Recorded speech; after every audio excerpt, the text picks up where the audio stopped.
Hi everyone, in this video I am going to share with you what your CAT Day backpack should contain and should not contain. Let's get started.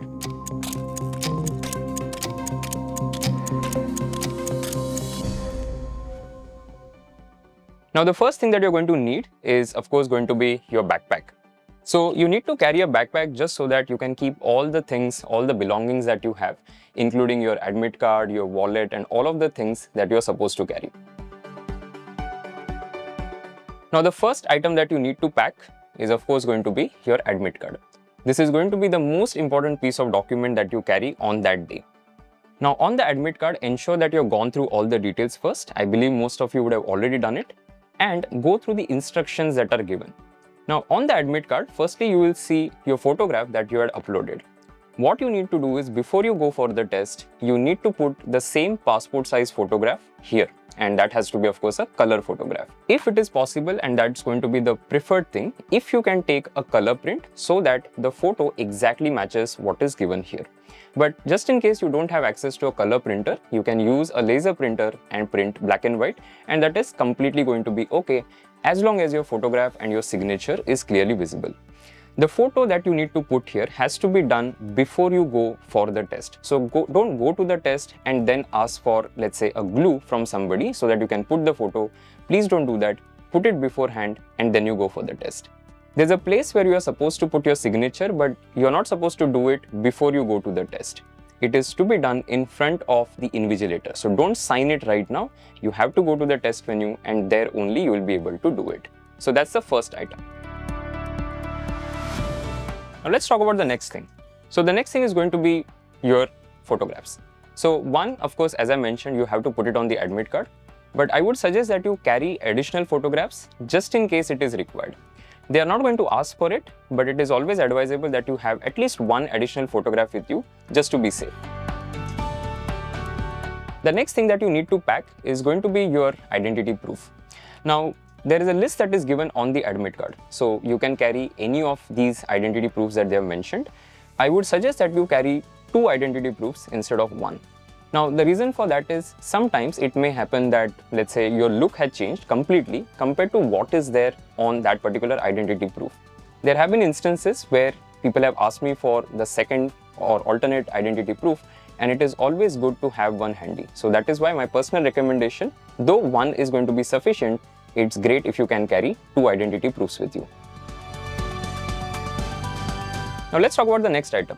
And this one is going to be controversial because on the admit card it is written that you are not supposed to carry your pens with you. But let me tell you something from the years of experience that I've had of taking CAT at multiple places. The level of scrutiny that happens across all the centers is not consistent. It means that at some places you might be allowed to carry a pen with you. Now the reason why you should carry these pens with you is because just in case they allow you, you can use your favorite pen. And even if they don't, they're always going to provide a pen. So at some of the places, they will be very particular about these things and they will ask you not to carry these. But at some places, they can actually allow you. So that is why it's best to carry the pens with you, though there is a 95% chance that they will say that you're not supposed to carry this inside and you can then just leave it in your bag and that's about it. The next item, which you will not be allowed to take inside obviously, is going to be your mobile phone. Now why do you need a mobile phone? Firstly, on the test day, you will end up traveling, and when you travel, you have to of course make payments as well.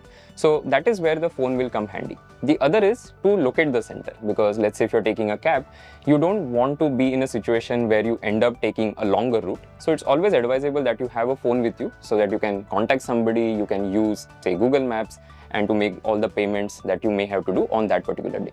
You will not be allowed to take this inside the lab. So you will have to keep it in your backpack and then you keep it outside. Of course, as I mentioned in the beginning, the test venue will have enough space where you can keep these things, but it's best to carry a bag and you put your phone on silent and then you put it in the bag.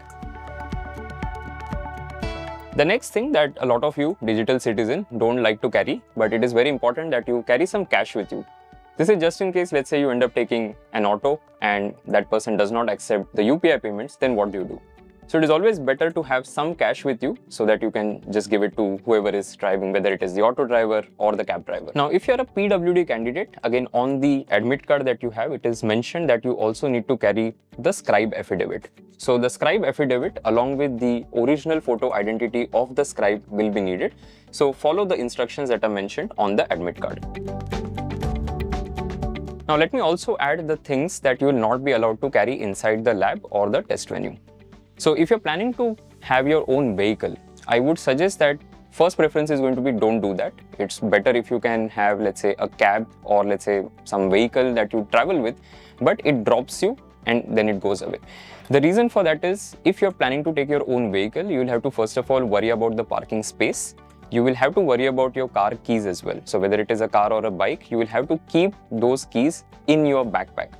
So because you will have to worry about parking and all of that, I would strongly encourage you to not carry your own vehicle on that particular day. The other two things that they will typically ask you to remove and they'll not allow you to take it inside is first going to be your leather belt. So anything that is of leather, typically they will not allow that. Again, with different centers, I've seen different level of scrutiny. In some cases, for example, they will allow a belt. In some cases, they'll ask you to remove it. You cannot carry your wallet inside. So again, this has to be in your backpack. You cannot carry it inside the testing lab. And finally, any form of watch, whether it is a digital watch or an analog watch, is not going to be allowed. Smartwatch is definitely not allowed. So you'll not be able to carry any of these things when you actually go inside the testing lab. Now let's talk about what you should wear on that particular day. So my recommendation is going to be, firstly, you should have something like this, where it completely covers your body.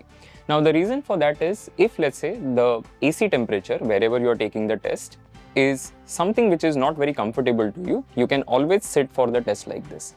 In case it is a little bit hot, you can always roll up your sleeves. You can also wear a t-shirt, you can also wear a shirt if you want, but the recommendation is to have something that completely covers you just so that you don't feel cold. Regarding jewelry, one very important thing, you're not allowed to carry any jewelry. So if you wear anything, you will have to remove it. Better don't carry it to the test venue because you'll have to otherwise keep it in your backpack. And as it is mentioned on the admit card, they are not responsible for any loss that may happen. Regarding what you should wear in terms of your shoes, on the admit card you will see that footwear with thick soles are not allowed. It's recommended that you wear something which is comfortable. If you end up wearing sports shoes and socks, at some places they might ask you to remove your sports shoes first. They will check you and then you will have to put it back on and then you can go to the test venue. At some places they will ask you to remove your footwear outside the testing lab because it is AC and they don't want any dirt or dust to come inside the testing lab. That is why they'll ask you to remove it. So easiest thing that you can do is actually wear something like flip-flops, because if at all you have to take it out, you can easily do that, right? So it is better to do something like that and wear something that is comfortable.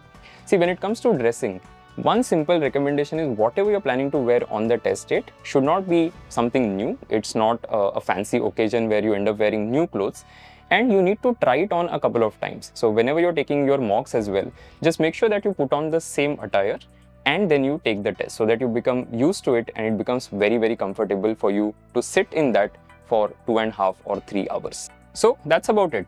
I hope this video has helped you and given you a complete understanding of what you should carry and what you should not carry. But we didn't talk about two things that you should be carrying on that particular day. And these two things are super important. They are things that you cannot put in your backpack. And these two are essentially, number one is going to be smile, because that will definitely cheer up your mood. And second thing is going to be confidence. When you go for a test, you have to believe that you are the smartest person in the room, and more often or not, that is going to be true. I wish you all the best for CAT 25. See you.